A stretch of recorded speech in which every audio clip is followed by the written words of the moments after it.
Yeah, good, man.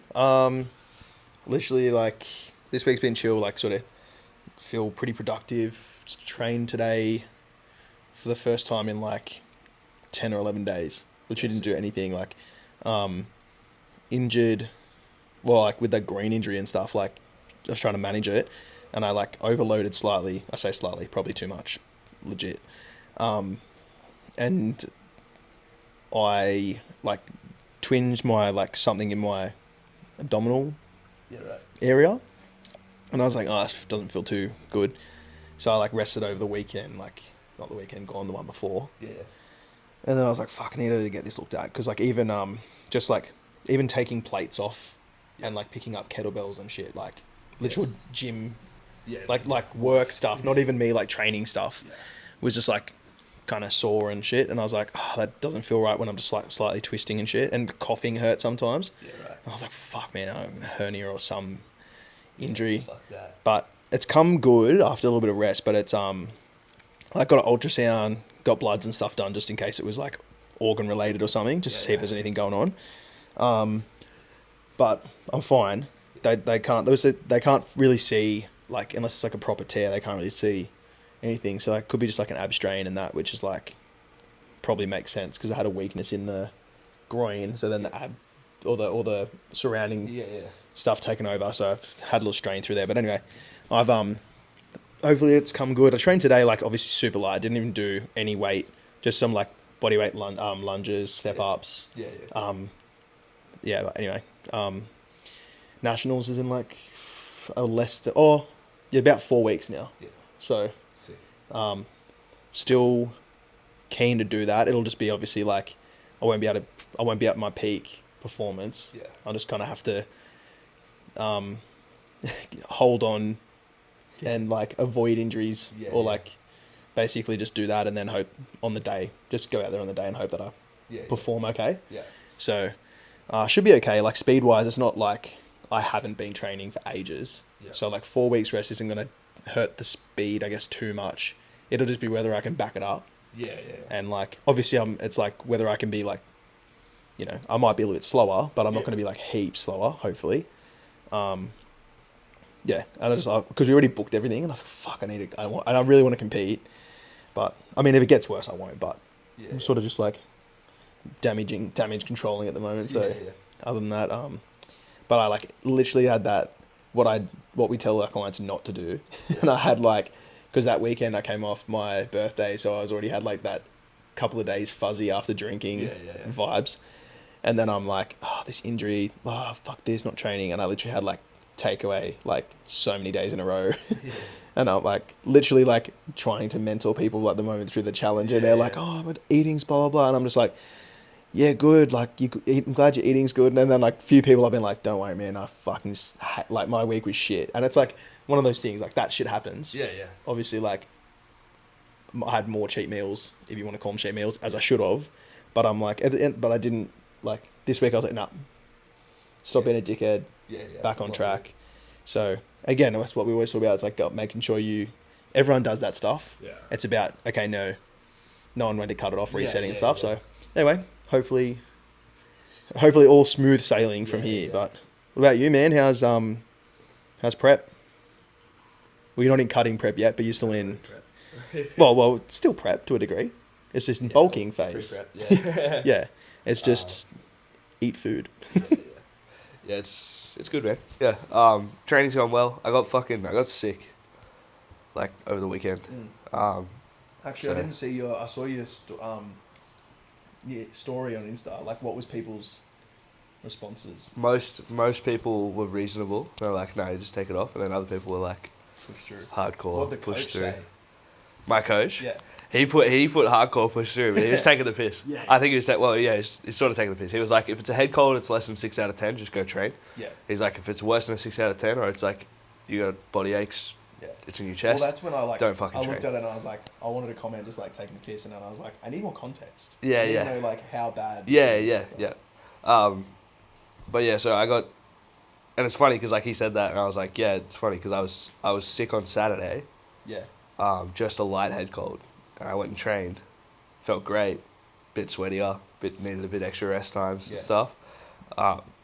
heart rate peaked a little bit more, but like I trained and I felt fine, and then by that afternoon I was shattered. I was like, oh fuck, I thought I'd be fine to train, and just like, nah, it nicked me. Those ones where you're like, I think I can push through, and then like as you go to bed that night or that afternoon, you can feel it getting worse. Yeah, and it's like, you're like, I'm gonna wake up shit tomorrow. Yeah. Like and then like it didn't help, like, because what happened was Erin got sick, like my girlfriend, my partner, she got sick. So it's Erin's fault. It's definitely Erin's fault. No, but she got sick and she was like, oh, I think it's just hay fever. Like, I just got a stuffy nose. It's all sweet.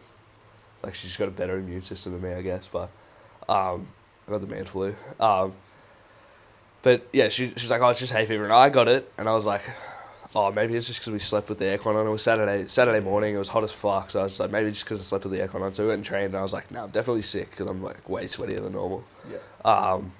And then, yeah, fuck. Like, got so much worse, and I looked like Erin spent the night, and I was like, "How the fuck did you think this was hay fever?" Yeah. I was like, "This is not hay fever." So yeah. Thanks for inviting me over, man. You're welcome, man. I'm so keen to get sick. Yeah, bro. Yeah, no. You'll be alright. I think I'm past that. Yeah. Like, I just got a little bit of cough left, and like, blocked nose. That's it. Hence the strip. Still not working, if you can hear my voice. Yeah, I can hear it. But yeah, things have been good, man. I've just been fucking working and doing all that stuff. Yeah. Trying to organise everything. Yeah. Yeah, obviously the plan for today is to run through a couple of questions from the guys. Got a few different avenues from questions from the guys we work out down the gym. Yep. This challenge guys specifically, plus members stuff as well. I actually didn't even check the challenge Facebook. I don't think I think everyone just put it in the other chat because they were in both chats. Yeah. And then just stuff if we've got any questions on from Instagram stories as well. So, we haven't really looked at, I've glanced at some, but I haven't really looked over anything. So we're just like basically as we read it, that's the first time we're looking at it. So, answers off the top of our heads, I guess. Yeah. Yeah. The Facebook group I sort of scrolled through last night just to have a look at what some of the questions were, and they seemed pretty good questions to cover. Yeah, cool. There'll be a lot of like running focused stuff for you to touch on, which would be cool. Yeah, it's cool. Actually, I did see one that said about like obviously we have different like specialties in training and stuff. So I thought that was cool, which is good. It gives us both the sort of different angles and stuff. Yeah. Read through for you. Give me a sec. A couple of banter ones that I have to scroll through. Yeah. Where are we? First up. This one was good, actually. I did see this one. I got a few reactions. What would you say to people who don't want to take rest days and want to attend more classes than we know what's good for us? I feel like I'm being lazy and not doing all I can do to push myself. And I push myself to do more. Okay, so basically, like, let's just go with the first bit. Like, what would you say to someone, or say to people that don't want to take rest days? Simple. I'm going to leave it there. Yeah. It's a bug. Anyways. Blooper. You can go. You go first. Do you want my real answer, or do you want me to be nice? No, really. No, like... Keep it real, brother. 100%, I was joking. Just being nice to the crew, but... No, like, at the end of the day... I guess it depends. Straight out answer, shut up and take a rest day. Yeah. Second point to that is, like, sometimes it does depend on how hard you're working, effort points and stuff. And I guess like what your goals are and like what results you want to get from that. So ideally I would say taking rest days are obviously that like important. I want them to take a rest day. If someone is like, if it's like, no, I'm training 7 days a week anyway, regardless of what you say, then I'm going to reduce and change your training volumes and levels through the week. So it's like more, you're getting the same amount of volume as you would with a rest day, if that makes sense. Yeah. So I'd be hitting, rather than, training 4 days a week at 90 to 100%, you can train 7 days a week at like 75. Then you probably get, and I'd be splitting, but the thing is as well, it just depends, because I'll be splitting your schedule up so it suits as well. So you're not hitting same muscle groups, same exercises, days in a row. I'd be trying to split up that volume. I'd be, I'd be doing it properly. I wouldn't be like, just go train. So I think the hard thing is as well is like, even if you say, make sure you do a rest day, like some members or some clients, even if they're like one-on-one clients, like you'd probably have this as well. And they're like, whatever their rest day was, and they go for a run or a walk that was not just a casual stroll. It was, a hike or whatever. And again, like you don't feel overly fatigued or tired from it, but it like sort of flows on from that into like the next week of training. So you're a little bit more like brutal than me, because I know you're just gonna be like, I'm only giving you one answer, and it's fucking rest. But yeah, like as I said, it's 100% rest. And like you just have to.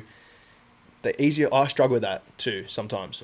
So I literally I pick a day and I'm like, that's my rest day.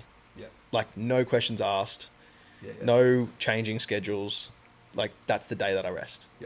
So that's just the easiest way, because it's like, okay, Wednesdays, except for today, because I obviously had all those days off, so I changed it slightly. But on a normal scheduled week, it's like, regardless of what your day looks on Wednesday, you're off. Anyway, add to that. Yeah. Brutal. So,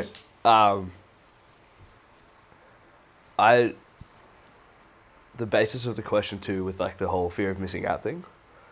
Yeah. I didn't really. So no, that's fine. I remember reading this last night. So I was like, I think it's in the replies and stuff as well. But yeah, it's more of a FOMO thing than. Yeah, more. So it being more of a FOMO thing comes down to like, you need to have a hobby outside of the gym. That can't be the center point of like your existence. I'm coming to grips with this. I feel you, bro. As somebody who's like works in the gym and then also trains. My housemate literally goes, because he's like, you need a hobby like outside of like your work, and I was like, the gym, and he goes, no, that's your work. And I'm like, but it's also my gym. I was talking to Shez today. And I was saying how I used to play guitar, and she's like, do you still play? And I was like, no, I don't have time for that shit. I work and I train. And then I was like, no, that's a cop-out answer. Like, anyone who told me that they wouldn't have time for training, I'd be like, that's a fucking dumb answer. Anyways, so going back to the actual question with the rests. Personally, like, I have Wednesday as a rest day. Wednesday is like my busiest day face-to-face. I'm in TC 5 till 11. Then we do this. And then I do any catch-up laptop work before I'm back in the gym coaching from 3:30, 4:30 in the afternoon. There's no time for me to train on a Wednesday. Not anymore. There used to be. I used to just force a training session in. But not anymore. Not since we started doing this, and not since business has gotten busier, and I kind of need the time to reply to clients, do all that kind of stuff. So that being said, like, the main thing there is like, have something outside of the gym that you can actually go and do, even if it's like going for a 30-minute walk with your partner, or even if it's with the same group of people that you're worried about having FOMO with. 100%. Like, go and get coffee with the crew. Like, go and start a book club. Like, fucking do something that is like... Still turn up to the gym, just come and help us coach. Come and clean up after us. So in that sense. And then the other thing is, like, I know you mentioned modulating intensities and volumes and things. I'd say volume is the only way you really want to modulate your training.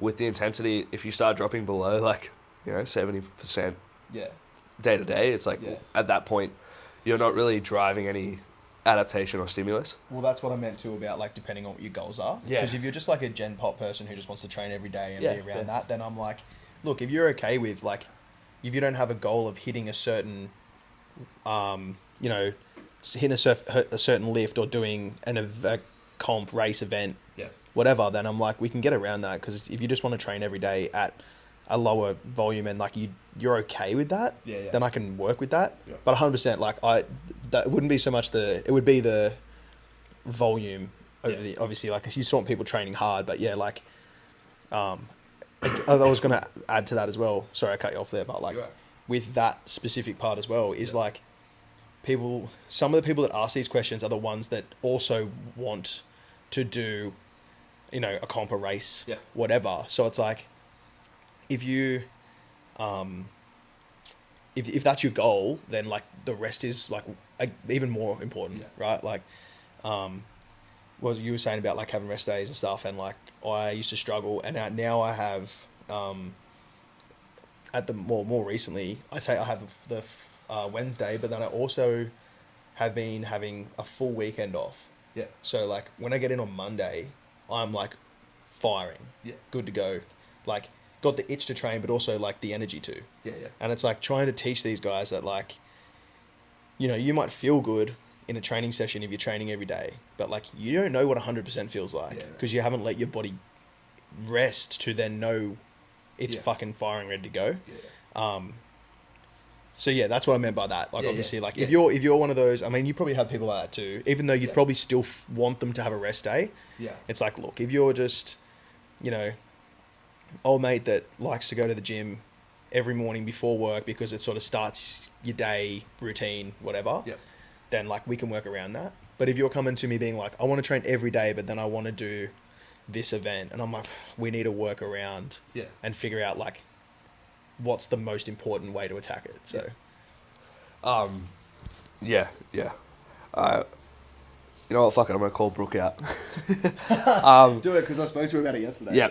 So like she wasn't the one that asked the question. She wasn't the one that asked the question, but Brooke's a good example of like we've had private discussions like off camera about people who are all talk, like they talk about the training, talk about how much they're doing, and then that like the results don't match what they kind of make it out to be. Brooke is someone that I've, in my last check-in, had to have like a 9-minute explanation as to why you shouldn't train twice a day, 4 days a week, and then only have one rest day.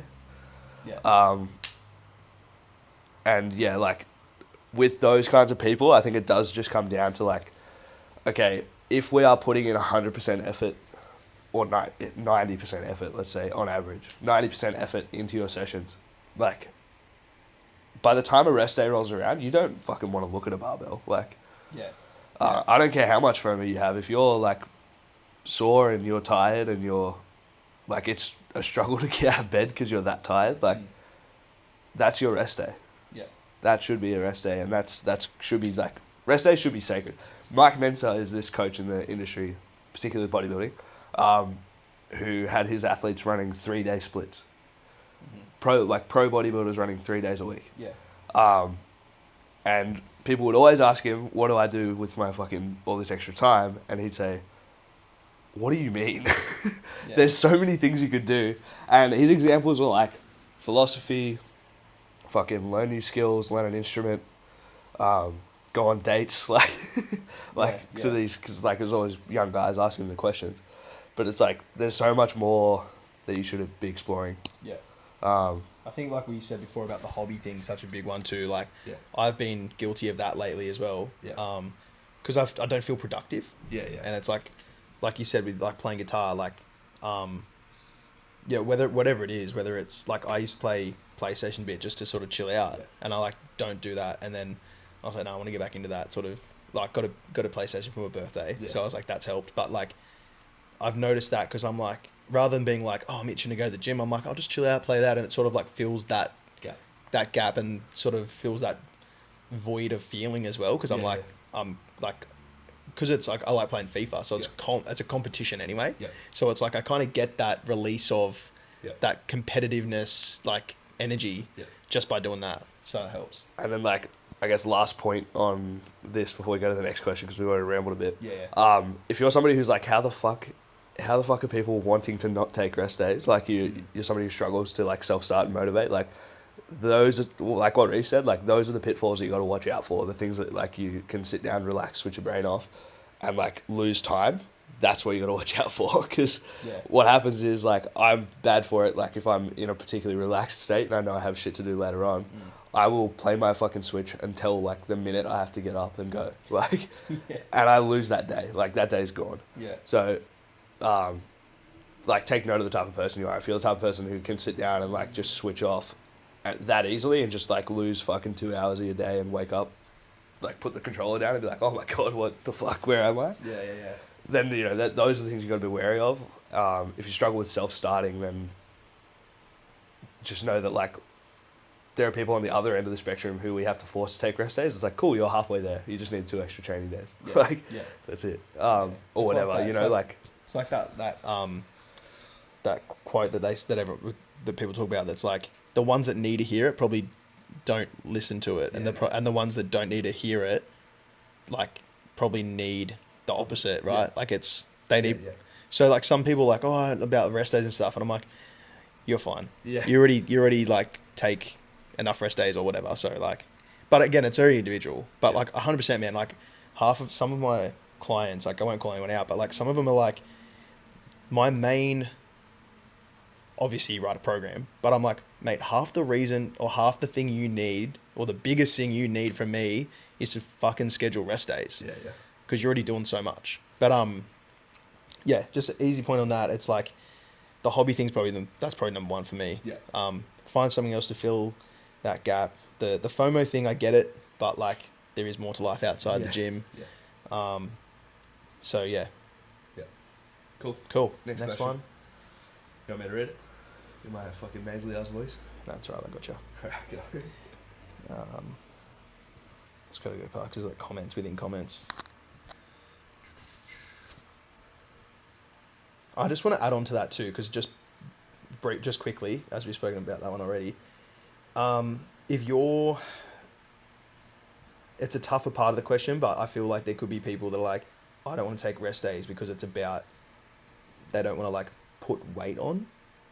Oh. You know, like, what I mean by that side of it. Yeah. Again, it's that's probably a bit more to it. That's probably, you know, talk to your coach or privately and go with that sort of stuff. But, like, you're not going to put fucking 5 kilos on if you have a rest day. Yeah. Like, if anything, your scale weight or your metrics, if you do scans and stuff, are probably going to be better, because you're not going to be as inflamed. You're actually going to have time for your muscle to start recovering, repairing. Yeah. So you'll probably get better results in that sense. Just quick little add-on to that for you guys. Yeah. Is running after strength training beneficial? And then to add on that, how to best balance running and weights training without feeling so heavy during runs. So do you want to start on that? Go, if you want to do it from, like, from a general fitness, hierarchy point of view, because I'm assuming that's what that is. So running after training is the first thing I'd ask you is it beneficial for what? Like, what are you trying to get better at? Yeah. If you're trying to get better at cardio, I'd say, go for it. Like, train and go for a run. Because you already have the heart rate elevation from, like, strength training, which, not that it's elevated super high, but it will have a propensity to elevate higher at a lower intensity, which could then downstream just make it less taxing on, like, everything involved in running. Then that's assuming you're working to, like, a heart rate and not to a pace. That's different. Yeah. If the goal is more so for strength development and muscle hypertrophy, my realm, putting cardio straight after a training session is probably not the best idea. It's doable, but it has to be at a low enough intensity. Otherwise, you are just drawing on recovery processes that need to be utilized for muscle development and all that kind of thing. I think that's pretty much my take on it. It's just like, it depends on what the goal is. Like, if the goal is to get better at running, I'd say, like, running on fatigue legs can be a good thing. But, you know, it has just as many drawbacks with fatigue and things like that if your goal is to get stronger. So I'll try not to ramble. I've got a few points on it.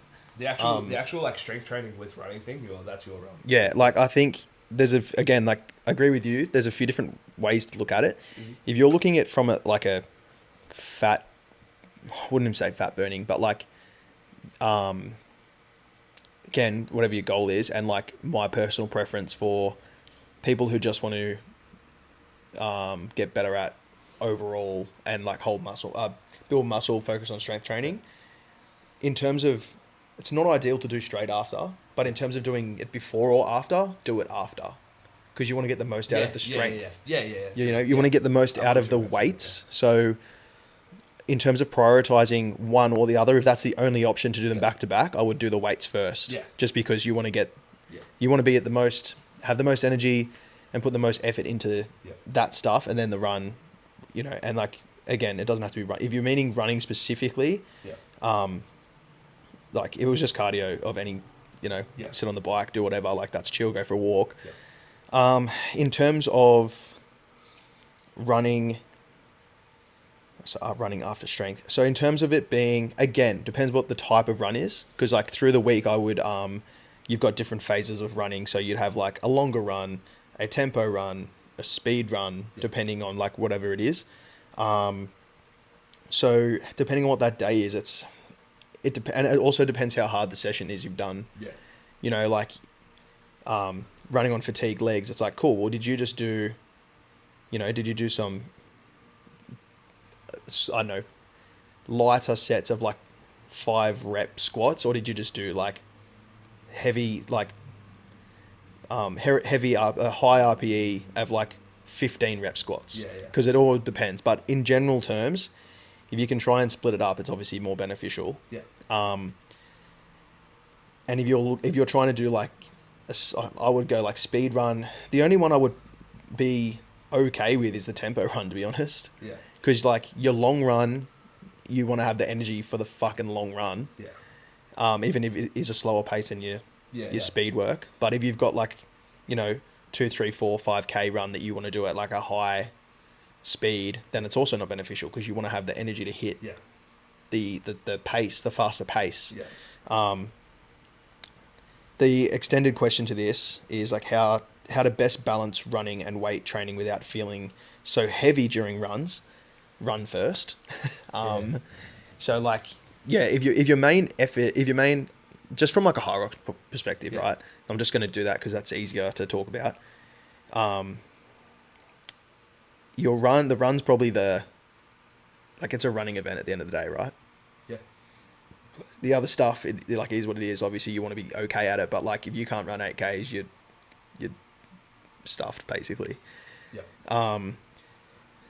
So in terms of that, I would focus on your running, add your strength stuff as your accessories to a degree. If you need to improve the running, right? I'm trying not to ramble a bit, but it's such a complex question at the end of the day. Like sprinters, same thing, man. Like you're not going to do heavy squats and then go do like your speed work, sessions, because it's just not beneficial to the outcome you're looking for. In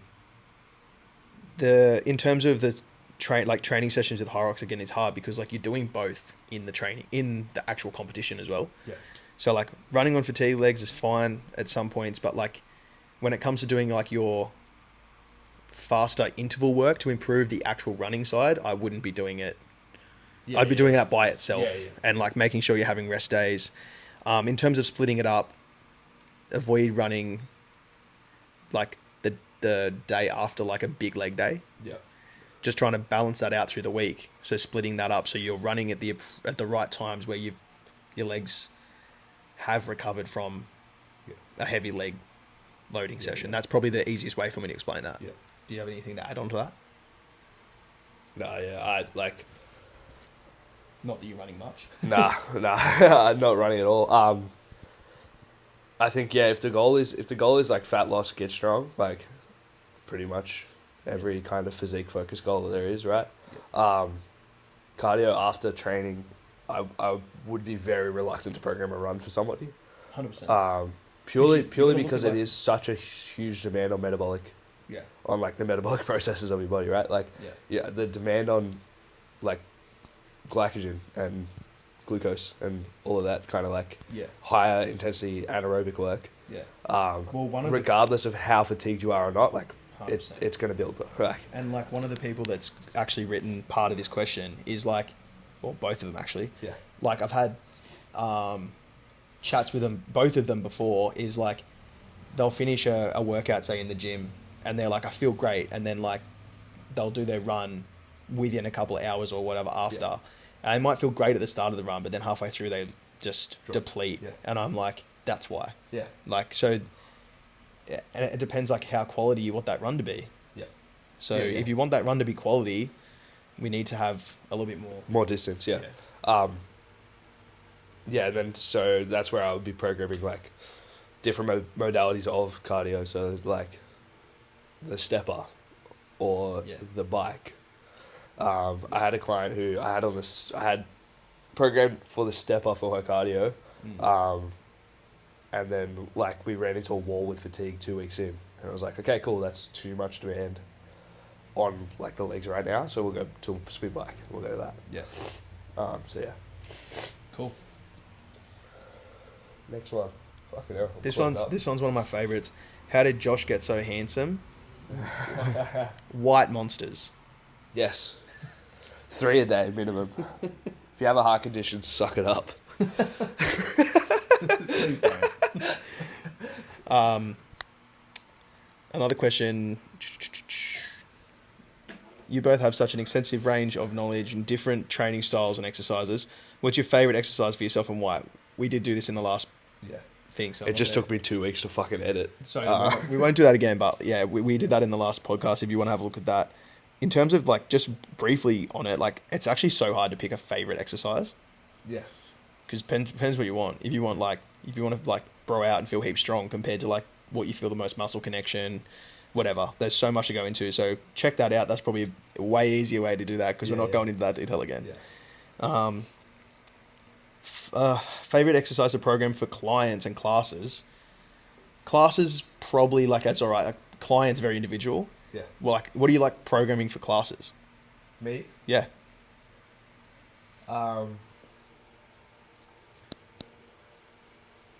Again, it's since the PFT, wall balls. Yeah. And wall balls. And maybe some burpees, but probably more wall balls. Or it's so independent. Like I view programming as like we have a task goal or a task goal. Is that what you call that? Yeah, a task. We'll call it a task goal, like something you want to be better at executing. So for most people through the Hyrox, like that, through the Hyrox PFT, the physical fitness test. The next question: how come wall balls are so hard all the time? So we're gonna just talk about. Yeah, perfect. All right, two birds, one stone. So when I was there, because I dropped in just to watch some of the guys go through it, and like the pain points for almost everyone were the wall balls and the burpees. The lunges were a rest for most people, and then some people struggled on the push-ups, but there's no push-ups in the actual. Yeah, there's no push-ups in the actual thing. It's just a way for them to assess your ability to push ability to do the burpees. So when I think of our task goal now is to get people more efficient at wall balls, better at hitting depth on wall balls because there was so many painfully fucking no reps at that test. If you think you're at like the right depth of a wall ball, you're not. And look, if you're questioning it, it's not. You are not low enough. I like treat wall balls as something like you want to bottom the squat out and then fucking drive out of the bottom hard. Like that's how I view it. But anyways, so trying to get people comfortable with squatting upright because that is the biggest problem. Is people are catching the ball really far in front, so that way they can then hinge. Like lean chest right over their toes. They're almost like hinging over rather than squatting down. Yeah. They're treating it almost like a med ball, like toss, like behind their back. Like so that's the thing that we have to achieve is like a more vertical squat pattern to translate into the wall ball. So exercises that I program for that being the task specific goal, obviously are different to exercises that I program if somebody was perfectly fine with that, but they struggled on the lunges. So things like barbell thrusters, they're going to start being introduced. I'm going to start introducing more front squat variations overhead squat variations, things that require people to like fucking stay upright patterns, and get that right. So yeah, again, task goal comes first, and then favorite exercises from there are just the ones that best match the task goal or are appropriate regressions for the person that I'm programming for, if that makes sense. Yeah. All right, like I'm gonna, because I have one, but I just forget the task goal. Yeah. Like vibe in a class. Vibe in a class. Like if there was no like specific task goal and it's just everyone's in the gym, there's a big group, like what exercise do you just like seeing happening, like that gets everyone sort of like up and about? Cleans. Yeah. Cleans. People hate my fucking cleans, but you know what, man, and you know you get stitched up with it because you're the one that takes the only lifting day, but I love cleans as well, and like people will be like, oh, it's cleans again, and I was like, oh well, you know, and like I try and like not answer the question because I'm not the coach of that day. Yeah. But I'm like, bro, if we swap schedules for a week, I'd fucking love taking that class. Yeah. Like we've done a couple times where like you'll have like a class of 15, 20 people and there's just like barbells going around. I love that shit. And everyone's just like, boom, like bars hitting floor, like, and people are just like loading up more and like, and the hype around people hyping each other. Yeah. Love that shit. So unfortunately, guys, we both love the same thing. But yeah, like again, in terms of like the actual like end result of, you know, aiming for an outcome, it's all very specific to like, I'm not going to go much in detail because we're literally just, I'd be the exact same as you. Yeah. It's not my favorite, but in terms of like what I'm trying to achieve at the moment with programming is, like with the wall balls, like you said, is like slow them the fuck down rather than thinking of them as like a cardio movement while you're trying to get used to the movement pattern. Think of them like it's a strength day. Yeah. You know, you're doing 10 reps and then you're resting. Yeah. Like you need to think of every rep being quality like you would if you're doing a squat of any type on a strength day. Yeah. And once you get the movement pattern of it, it's like, I won't have to stress that as much because I can be like, that'll just become second nature. You'll bottom out at the squat and you won't have issues, no repping. And it's like, we're now starting to get to the point where like, we both need to be like, if we're taking those specific classes, be brutal with that. Yeah. And I'm like, I don't want to be an asshole, but like, you'd rather me be the asshole now than the coach, then getting no rep mate. Imagine getting no rep at the end of a high rocks because you haven't practiced it properly. Yeah. The other one I don't mind is like heavy sled pushes and pulls because it's like getting people, like it's a nice little win when people are like, oh man, I like push that weight and stuff. Yeah. And it's like getting people used to pushing the heavy load. So that's kind of fun too. I think that in terms of the why are wall balls so hard, you're not alone. Everyone finds them hard. I've had like individual questions and they're like, oh, I just feel so like gassed out, my heart rate, blah, blah, blah, whatever it is. And I'm like, everyone feels like that. Yeah. Like that is what it is. So don't overthink that you're so far behind like fitness wise with wall balls. Like everyone feels the same way. Yeah. So, I used to love wall balls. Did you? Yeah. When I was CrossFitting, I fucking loved it. They're the best. Just like CrossFitters never did more than fucking 20 wall balls at a time. Yeah. I do have one question, like just like specifically on your wall balls. Yeah. Like for you as a coach and like how you've always been told or learned whatever, how to do a wall ball, like what's the position of in terms of it being counted as a rep top half? Because yeah, like is there a specific point where the ball has to be, or would you just be like catch it and throw it? If it touches the target, it touches the target. Sweet, like, sweet. People, I think I know what you're going for. You mean like when people dive their hands down and like underhand throw it and shit, or like? Yeah, well, I've just seen like I tend to see. So I'm just at the same time trying to check any questions on here. I think we're sweet there. I'll have a look on the other one. Just on like seeing people being like they'll do the wall ball and then their hands are like above their head and they're just like boop boop, but they're getting depth. But they're just throwing from there. That's what you should do. Yeah. And it's like, I'm trying to get people now to lift their hands up because like if they're catching here, they can't squat. So I almost like hit chest, but I think that's just because I'm like used to that. Yeah. But it's not. I'm not like saying one's right or wrong. I just mean like trying to get members to then start to practice getting the hands higher is a bit of a struggle because they're balance and trying to catch and stuff. So that's just hand-eye coordination. That's a little bit different. So yeah, cool. All right, let's have a look at what's the other page quickly. What's your thoughts on MCT oil? Didn't even know what it was until you asked Yeah. the question earlier. I wasn't too sure on it either. Yeah. You lead. You go. No, you go, because I've got heaps of sprints ones coming up. Yeah. I didn't even know what it was until like Reece told me the question earlier. Yeah, I'd like reported health benefits versus like confirmed health benefits are way different. Yeah. That and like I don't know what was the thing again? It was like fat absorption. Yeah, I'll quickly. What does that even mean? Yeah, like in what context? Yeah, what does that mean? Because if you think about like the actual terms there, right? Fat absorption, you wouldn't really want to absorb fat, right? No. You know what I mean? Like, if the goal is fat loss, and you are absorbing fat,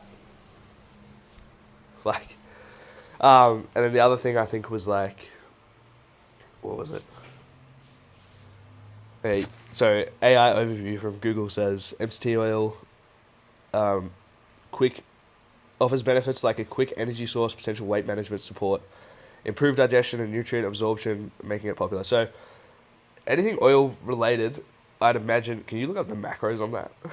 I can. Yeah.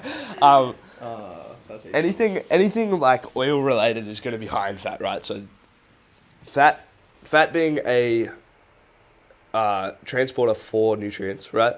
So fat soluble nutrients. That is where that sort of comes from. So understanding the concepts of this is probably the more important thing. 1 tablespoon. Yeah. 1 tablespoon, 121 calories, 13 grams of fat, 11 grams saturated fat. Okay, cool. Yeah. 1 tablespoon, 120 calories. No thanks. Yeah. Yeah. Look, it's just a source of fat. That's that. So you could get the same benefit from a fucking olive oil or a canola oil. Yeah. God forbid I said a seed oil. Anyways, yeah, that I just think like a healthy balanced diet is the only way to achieve the things that people probably rave about that for. Moderation as fucking everything. Yeah. Being moderate with your approach. Yeah, that's it. That's my approach. Is like shortcuts don't work, man. Like they don't work flat out. Yeah, I think you're 100% on the same page with this one.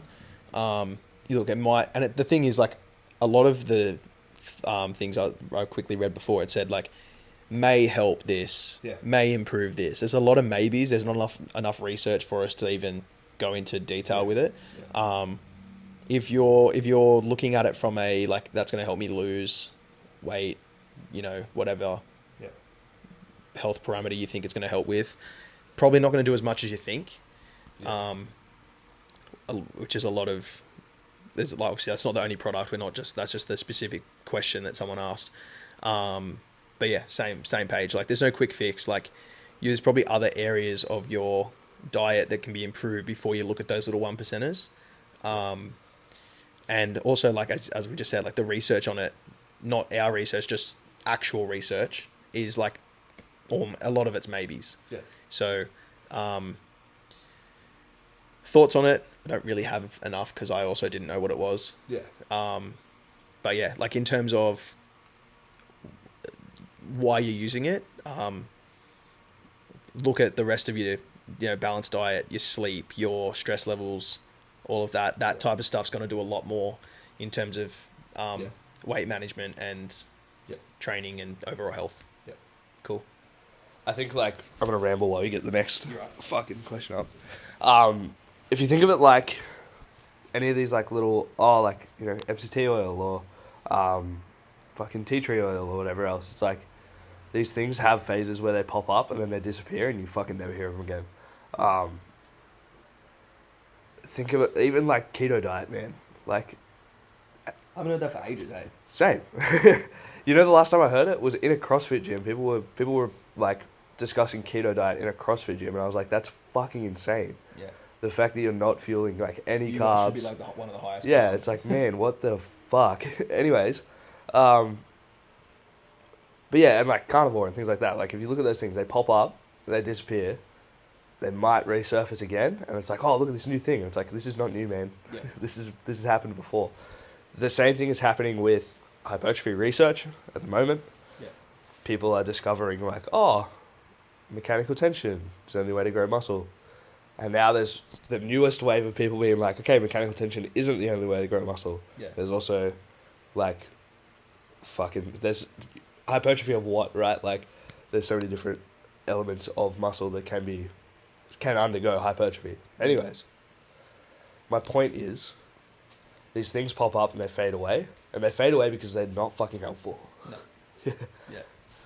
Yeah. I mean, like I've spoken about it on previous podcasts where I was just like, the fitness industry is so fucked in terms of like the regulations of things, misleading information, just trying to make a quick buck for people. Bro, you used to be able to buy fucking amphetamine in a tub as a pre-workout. Yeah. Dude. Like that was raved about because of the anecdotal sort of traction it gained, right? People were like, dude, this pre-workout's fucking sick. I benched fucking 405 kilos. Yeah. Felt like I smoked meth. And it's like, no, you just drank meth. Good work. Yeah. I've been in the industry for like, fucking show my age a bit, like 10 years. Like I've seen stuff come, leave, and then come back around again, and then it leaves again. Yeah. And it's like someone could mention something about, what do you think about this? And I was like, I heard that like 8 years ago. Yeah. Did nothing then. If it was a big enough, good enough, life-changing thing, everyone would have heard about it. Yeah. Like you're only hearing about it now, and I heard about it 8 years ago. Yeah. Means it's probably come around 2 or 3 times in between that. Yeah. In different ways. So yeah, not the hype on that, but things like that are, and the thing is, the basics are boring. Basics are boring. The truth behind it in terms of... They're way harder to implement. Sorry? They're boring and they're way harder to implement. Yeah, exactly. And it's like the boring routine, repetition, like of your just consistency of like training, eating, it's boring, simple. Like it's repetitive, it's monotonous, and people don't want to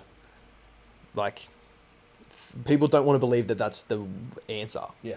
Like there's no magic way to do it. Like it's just a bit of hard work and dedication, basically. Yeah. And knowledge of the right things. Yeah. Yeah. Another funny one,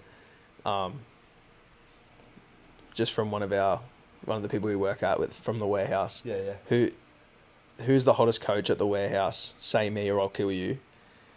That's from... Wasn't there a question about how I got so handsome before? Yeah. So it's me. So it's you. To answer this person's... Full ego. This person has asked me, like we've spoken about this before, and I'm like, she already knows the answer, but I'm just going to say it, and it's like, because of you asked me the question. Yes, Liv, it is you. Unless your husband's in the gym. Yeah. And that's because it's him. Yeah. And if you've seen that boy on a footy field and how fast he moves, it's him. I can tell you who it's not. It's not Joey. That's 100% not Joey. All right, so I've got a couple of questions from like speed-based or sprints-based. People over the age of 40, volume per week and recovery times. I'm assuming this is a sprints question just because I know who the person is. Yep. We can generalize it as well. Yeah. I'll talk about it from a sprints perspective. again, it's very individualized, which a lot of it is. A lot of even basically all the questions that were asked, it is. But from a general point, yes, your volume and your recovery time is going to be different to a 20-year-old. Especially if you're talking about speed focus or like something that's that high of a stress on the body, that becomes a lot harder when you get older. So in terms of trying to avoid injury and training around sort of top speed efforts and stuff, your volume's going to look a lot different because you're probably going to be able to, in terms of trying to hit quality efforts, you're not going to be able to hit as much volume or as many reps of that. So your volume's definitely going to be different. In terms of how many, I can't tell you. It's like 2 40-year-olds can be totally different. For many reasons. Recovery times, again, very individualized, but that's individualized anyway. Like me compared to someone else my age, like can be different. Like, and there could be 40-year-olds out there that can recover quicker and have more volume than I can.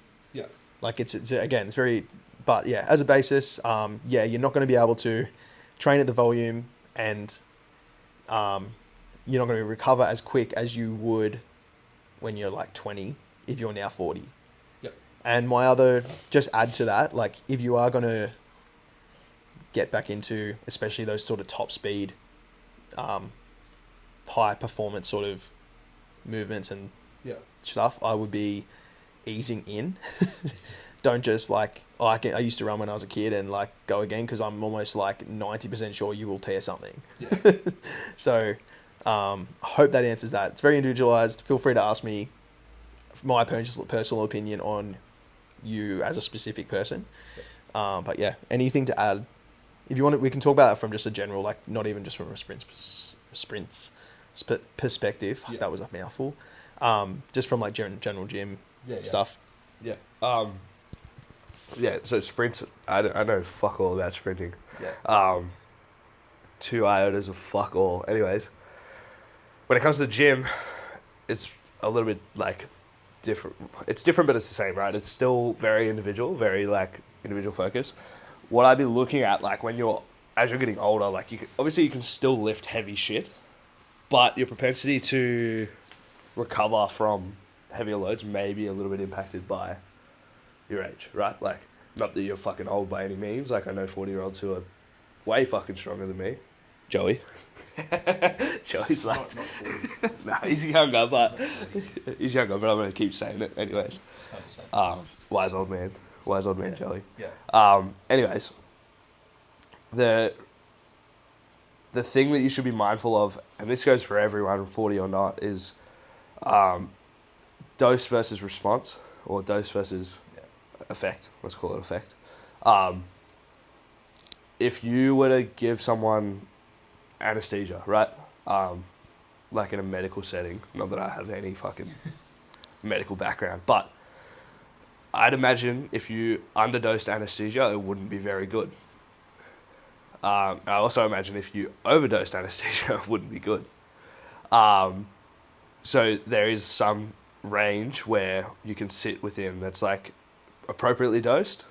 That is where you want to sit. So for a while, what I always suggest if people are getting back into training or they're like wondering about volume tolerances and stuff like that, like first set out like a consistent intensity. So whether the intensity is from a hypertrophy perspective, like 1 to 0, maybe 2 reps in reserve, set that as like your baseline. That is what you train on every set.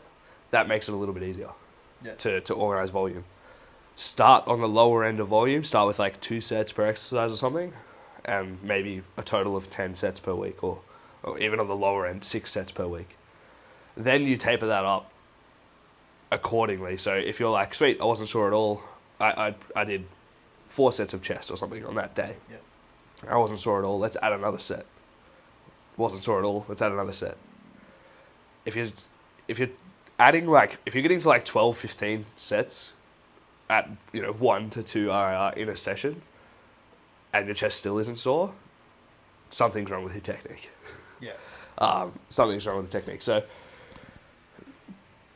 then there's the frequency element. I don't even think I'm going to touch on that actually. So that's a very long-winded thing. Basically, you can split the volume up however you like. Probably better to do it more frequently than not. But again, soreness is a factor, recovery is a factor, all that stuff. Yeah, that's pretty much it. Start low, standardize your intensity, then build back up from there. That's sort of my approach when it comes to training for everyone, but particularly when you're older, like start on the lower end of volume and just titrate up until you're at a decent working rate. Sometimes it can be worth keep going up in volume. When you hit that ceiling of like, okay, I'm fucked, deload, go again. Yeah. I'll just add a few extra points just to again to like touch on what you were just saying. Is like, if you got someone, I remember out Joey again because he's a trained athlete. Yeah. You know, like he's been training for a long time. Yeah. Knows what he's talking about, but also like again just based on the fact that he's been training at that intensity for years on years. Yeah. Like his base level, not even base level, but like his training volume and his recovery is going to be a lot different to someone who literally got off the couch yesterday and was like, hey, I want to train, and they're the same age. So that's another factor to take in. Yeah. Like a trained athlete or a trained individual is going to definitely respond differently to someone who's not trained either their whole life or has had a couple of years off or any of that. And I guess also looking at, for example, Gout. Yep. You know who that is? I've heard the name. Yeah, lovely. Yeah. He knows us. He knows the sprints. Well, everyone probably knows him now. Again, and I'm not saying his programming is right or wrong. It's obviously working for him. Yeah. But there's like, he did a podcast a while ago with Noah Lyles, and they were talking about like, they just sort of asked him what his week looked like training wise, and he literally ran through his whole week, and I looked at that and went, fuck, that's a load of volume. Yeah. But it's like, it sounds like a lot, but in terms of he obviously built up to that. Yeah. And he also, they're very specific in their reps and sets, and anyway, without going into too much detail of it, like someone listening to that and being like, cool, I want to like get back into sprinting, or I am, like, you're not probably, you may not have the same benefits. Yeah. Like training volume is probably going to be too high. Like at the end of the day, he's quite young, so he's going to be able to bounce back pretty well. Yeah. But then again, someone his same age may not bounce back as well based on like genetics and all of that. But yeah, like if you looked at someone's training volume, like, like people on Instagram and stuff, and that are just like, here's what I do in a week, and you're like, that's not for everyone to try. Yeah, no. At the end of the day, like you're not going to have the same responses. And then a lot of these guys that have the higher intensity, like they don't really show what they do recovery wise, nutrition wise. They're like elite athletes. It's a full-time job. They're having naps during the day. They're resting where they need to. So you're not going to be able to hit those levels of intensity or like have the same outcomes if you've got like a full-time job, a crying baby that's keeping you up at night, and like changing sleep patterns, all of that. It's funny because like from the sprinting point of view, you look at it and go like, the older you get, the worse, not worse, but obviously you're gonna get slower and whatever. But then like you look at marathon runners, man, and like a lot of them are like mid-30s pushing like 40 that are like decent runners. And like some of that is like just based on they've now had so many like kilometers in their legs and like built up that sort of like tolerance and stuff. So that's a little bit different again. But yeah, from a base level, like 100%, like again, from both ways we spoke about it, it's all individual. It's very individual. But it's just being mindful and understanding sort of like where your limits are. And understanding that you're not going to get the answer straight away.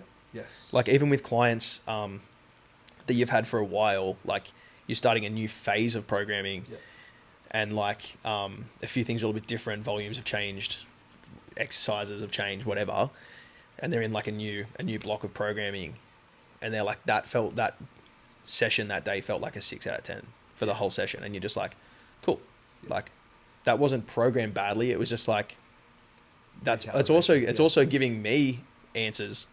And we adjust according to those answers.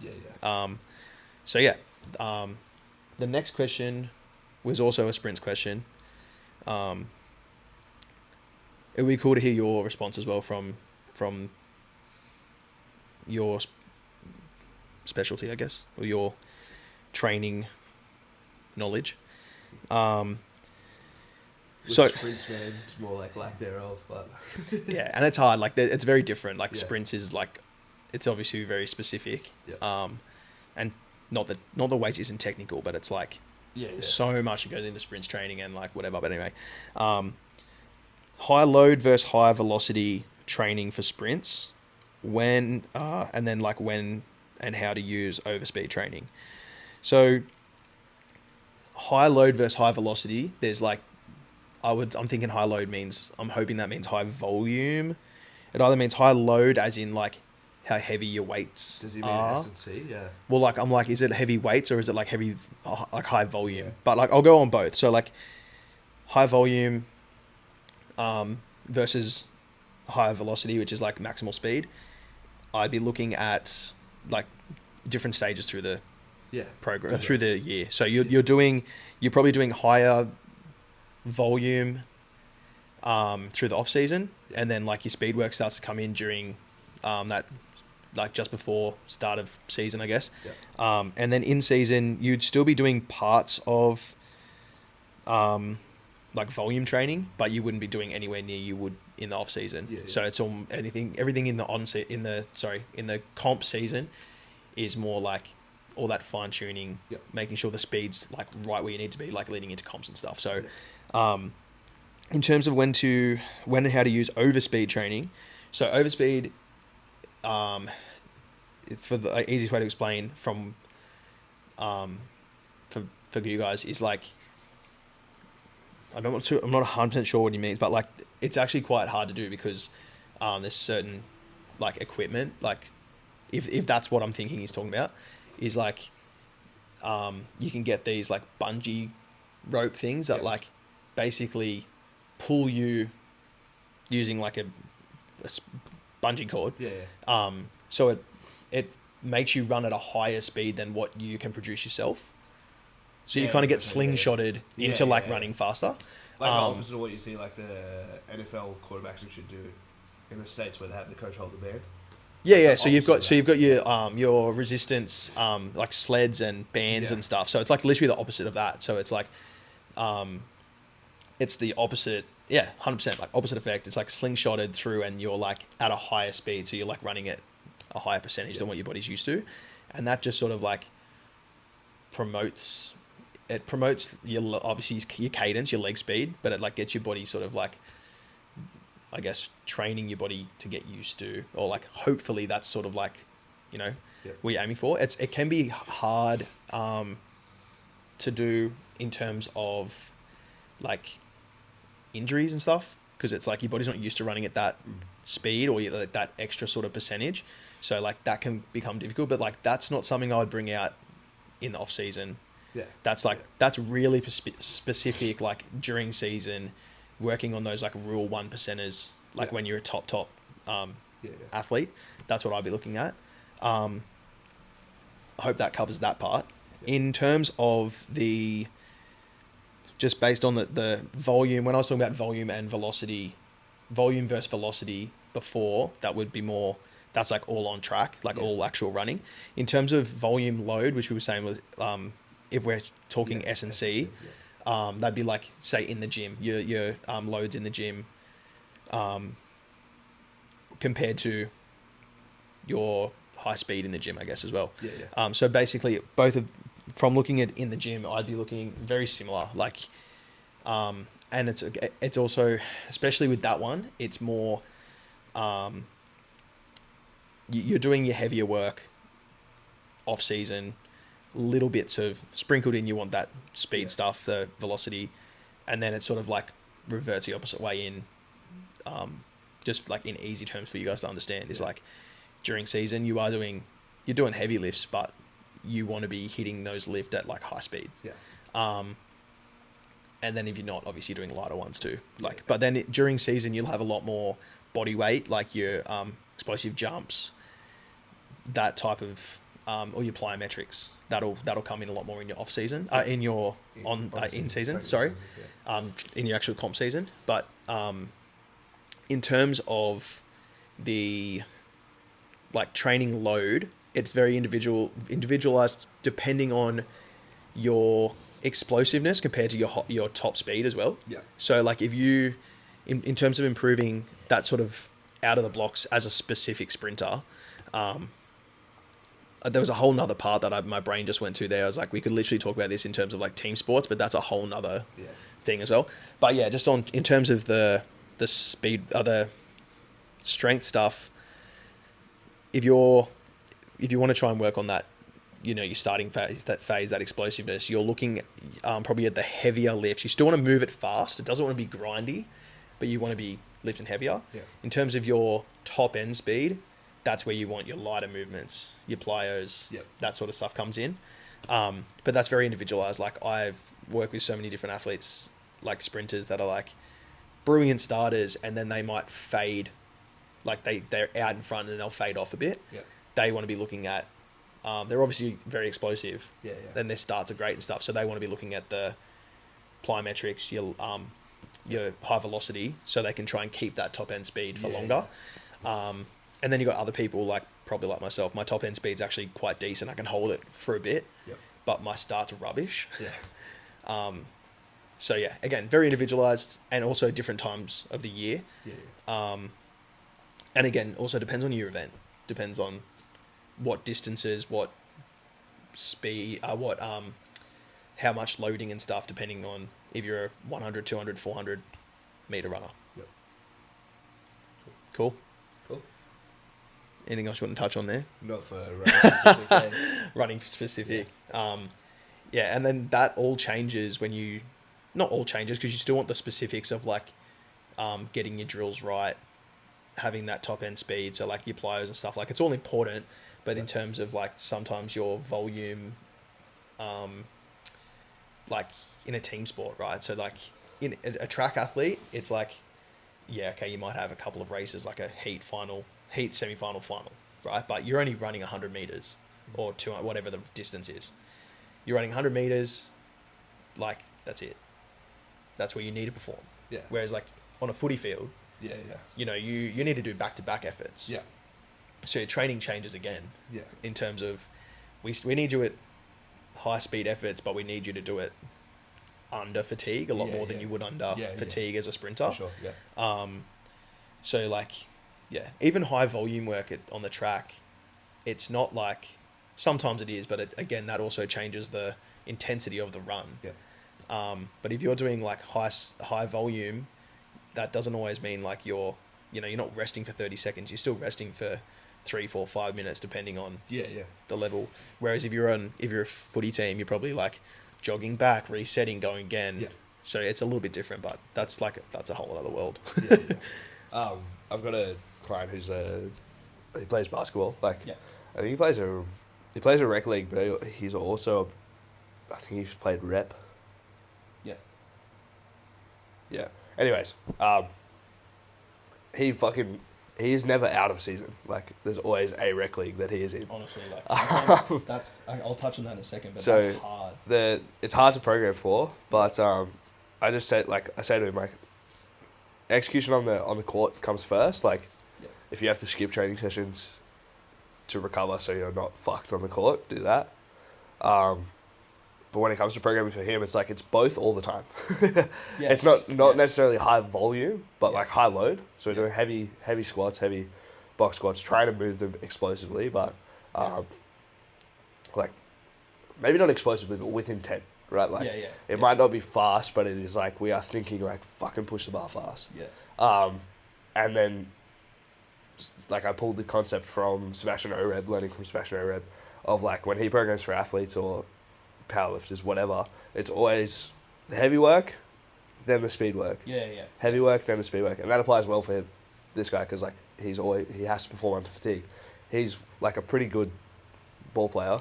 He will play the whole game. He'll play the whole fucking however long a basketball game is, 90 minutes or some shit, 40 minutes. 40 minutes, but it's not really 40 minutes because they pause the clock every 2 seconds. So yeah, for him, it's like, it'll be like a heavy squat, and then we'll follow that up with his plyo work, and that'll be like a depth jump or like some kind of reactive drill. Like, sports specific, but just like plyometrics. It's not sports specific, it's just plyometric. Yeah. So, yeah. Yeah. Cool. What were you saying? Oh, yeah, like, so just touching on that. So a lot of the guys that I train, the younger ones, like, especially, like, they're also playing, like, 4 other sports in a week. So it's, like, their volume for me, like, depends on that. Yeah. And it's sort of based on, and because a lot of them, like, they don't know, in some team sports, like, it's, let's face it, it's not, like, programmed properly. Yeah. It's just, like, which is fair enough. Like, it's a parent coaching or whatever, and then it just sort of goes from there. So, like, sometimes I just base it off feel, like, how you're feeling. I sort of, like, get them to warm up, watch how they execute their drills, and they're, like, see how switched on they are, like, fatigue levels, see if they're a bit, you know. Yeah. And then I sort of go, okay, well, your training session might be a bit different to someone else who, like, maybe doesn't do another sport, or loading was a bit different that week and stuff. Yeah. So that is hard, man. And, like, the athletic season is summer. So we're coming into the back end, like, state. I think state opens this week. Nationals is in a couple of weeks. So that's, like, now. Yeah. So which means, like, ideally you'd want to go, okay, sweet. After that, time off, come back in off season, and then off season would be winter.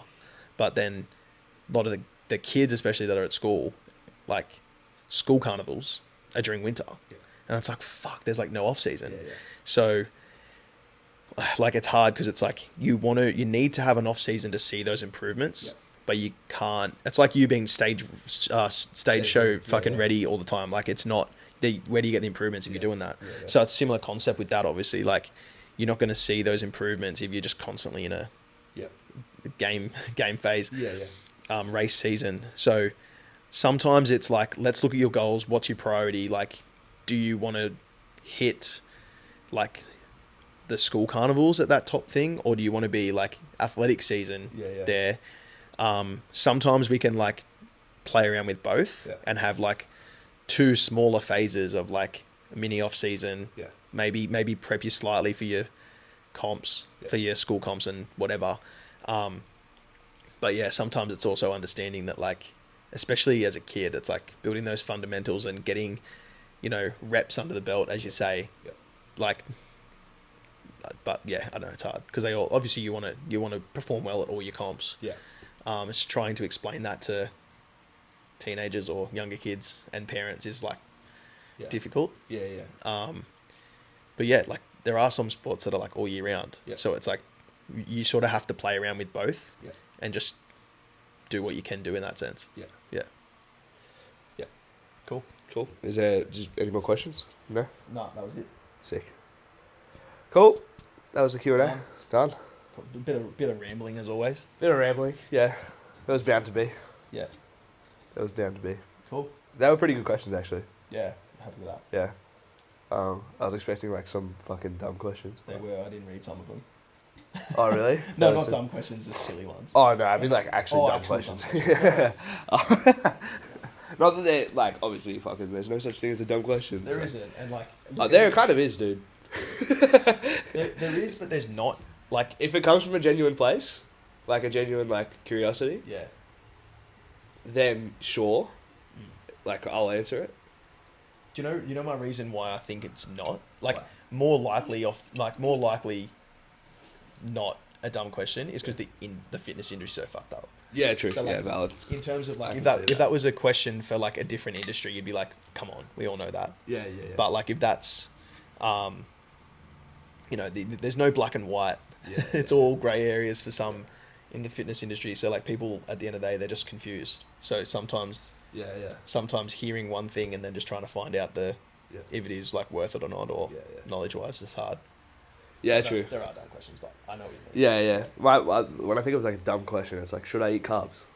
Yes. It's like, but again, that's a fucking dumb question, man. Yeah, it is dumb, but, like, some people don't, like, again... So I get, there is an ignorance element of, like, they have no idea that it's a dumb question. Like, and it's not, like, that's not even being mean to someone if they were going to ask that question. It's just, like, some streams of media that people are exposed to are just, like, Yeah. And people exploit that because people don't know. True. Anyway, what's on for the week? What's on for this week? Get over the sickness. Yeah, fucking restore health. Yeah, restore health. Restore health, go back to training. Yeah. Then what else? Just work, man. The usual work. Probably fucking dig my guitar amp out and have a crack now that that's been brought up. I'm gonna go home and play FIFA, but yeah. You know. But yeah. Sweet.